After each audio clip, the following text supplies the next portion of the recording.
Сиздер жакшы билесиздер, Конституциянын негизинде эң башкы бийлик бул эл.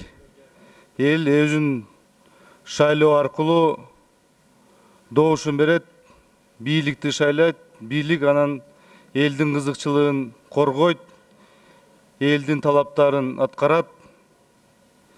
Мен кечээги Каракол шаардагы шаардын мэрлигине талапкерлердин шайлоосун айтып кетейин.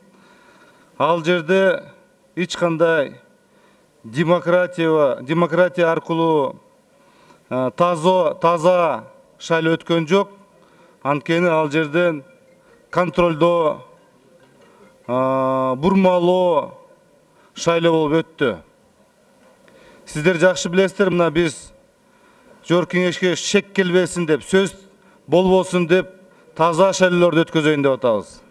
Мына кече жакында Алмаз Шаршенович Атамбаев да өзү дагы айтат, эгерде керек болсо референдум жарыялагыла, шайлоо аркылуу эл өзү айтсын деп сөздөрүн айтып атат. Кече Каракол шаарынын эгерде видеосу бар, азыр видеосун биз талап кылып атабыз. Ал жерде таза шайлоо болгон жок.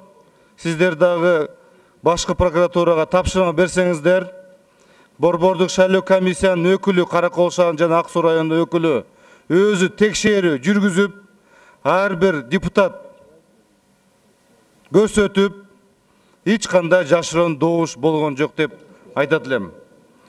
Урматтуу Анубек Касымович, бизде башка шаарларда дагы шайлоолор болот, азыр мэрдин шайлоосу. Мына Ош шаарында дагы жакында мэрдин шайлоосу болот. Ошол жерде дагы таза, ачык, айкын, жашыруун шайлоо болуш керек деп эсептейбиз.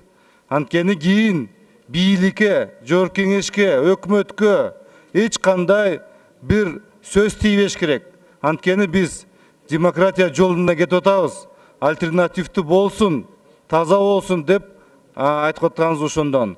Ошондо мен сизге ишенем, сиз өзүңүз көзөмөлгө алып, мыйзам бузуулар болгон болсо, ошону өзүңүз чара көрөсүз. Рахмат.